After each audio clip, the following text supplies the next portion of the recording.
Hi, everybody. Today I want to talk to you about The Tipping Point. This is a book called The Tipping Point, and it's by Malcolm Gladwell.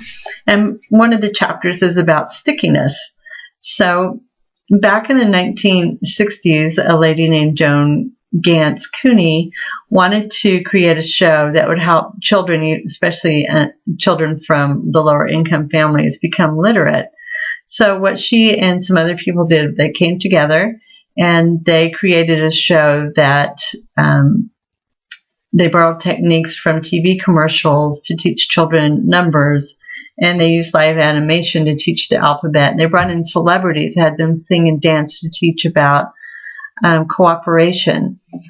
So the stickiness factor of this show was that in normal times before this show, children who watched TV in the 3, 4, and 5-year-old range just didn't really remember what they watched and didn't particularly care. So by doing these things with the TV stars and the singing and the dancing and using commercials techniques, they were able to create a show called Sesame Street, which, as we all know, was highly successful. And the stickiness factor was all the small little things that they did that no one else had done before, such as the singing and dancing and using other techniques that they knew about. And so that was the stickiness factor. It was sticky because the children back then and today, it's still successful because it was sticky.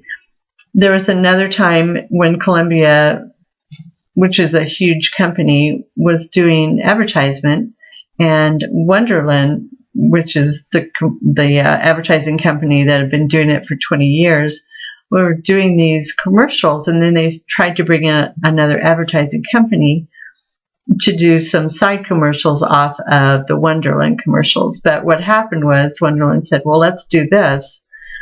Let's run them simultaneously side by side, and let's see who gets the better response to TV Guide and the Parade magazine. So they did this experiment, and of course Wonderland came out 80%. They had 80% better response to the TV Guide and to the Parade magazine than the other company. And the reason is that they had the stickiness factor, and their stickiness factor was that they involved people. They said, find this little gold box that was at the bottom of coupons, and when you find it, you can go to our label and you can pick out any record that you want for free. So people love doing that, and they love finding the little gold box. So that was their stickiness factor. So my question to you is, what is your stickiness factor? What small but critical adjustment can you make to create the stickiness factor in your videos and blogs? So it's just an idea to get your creative juices going, and I hope that you guys have a great evening and come up with some really good stickiness factors. See you later.